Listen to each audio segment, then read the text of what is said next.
सेहत की बात क्वालिटी के साथ। आज हम बात करेंगे उस मर्ज की, यानी कि दर्द, चाहे जोड़ों का दर्द हो, चाहे कमर का दर्द हो, चाहे वो स्ट्रोक हो जिसमें कमजोरी हो, खासकर पेन, स्टिफनेस, जॉइंट स्टिफनेस जिसको बोलते हैं, उसकी बात। लेकिन उसका इलाज फिजियोथेरेपी से। फिजियोथेरेपी यानी कि बगैर दवाइयों के ऐसे कुछ आलात आए हैं जिसमें चाहे वैक्स थेरेपी हो, चाहे मोस्ट हीट हो, चाहे अल्ट्रासोनिक थेरेपी हो, चाहे न्यूरो स्टिमुलेशन हो, वो कामयाब है। बरक्स के हम पेन किलर या ऐसी दवाएं जिनमें प्रेगाबैलिन है, जिनमें गाबापेंटिन है, वो उनकी आदत पड़ी होती है और लाइफ लॉन्ग ले जाते हैं। उसके बहुत सारे असरात हैं।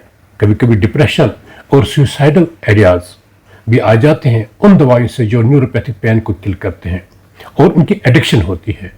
बीमार मजबूर हो जाता वो लेने के लिए। इस और कुछ दवाएं जो एनालिसिस हैं उससे म्यादे को तकलीफ पहुंचता है, जिनको पहले ही कश्मीर में म्यादे की तकलीफ ज़्यादा है, तो अल्सर्स और ब्लीड्स देखने को ज़्यादा मिलती हैं। गुर्दों को नुकसान पहुंचने का खतरा होता है जिनको कार्डियक प्रॉब्लम हो। इसलिए अल्टरनेटली फिजियोथेरेपी हम खुशी से आपके लिए बता रहे हैं। ये खुशी की बात है, क्वालिटी हेल्थ केयर हॉस्पिटल के पास एक्सपर्ट फिजियोथेरेपिस्ट और नए गैजेट्स के साथ हम ये फैसिलिटी अपने हॉस्पिटल रखे हुए हैं। जिनको भी जॉइंट स्टिफनेस है, जिनको भी क्रॉनिक लो बैक पेन है, जिनको नर्व प्रॉब्लम है, जिनको बैलेंस पैल्सी, जिसको फेशियल नर्व वीकनेस हो, कोई भी ऐसे जिनको फ्रैक्चर हुआ हो, जिनको स्ट्रोक हुआ हो, उनको रिहैबिलिटेशन।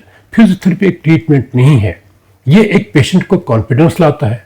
ये दवाई के बगैर इंसान की मोबिलिटी लाता है, क्योंकि बहुत सारे पेशेंट्स को हमने देखा है जिनको कंट्रैक्चर्स डेवलप हुए होते हैं जो फिर उठ नहीं सकते, क्योंकि पेन को रोकने के लिए हम जॉइंट को या किसी भी ऑर्गन को उस हरकत में, उस पोजीशन में रखते हैं जहां पेन ना हो, लेकिन उसके साइड इफेक्ट्स है, पेशेंट पेट जागता है।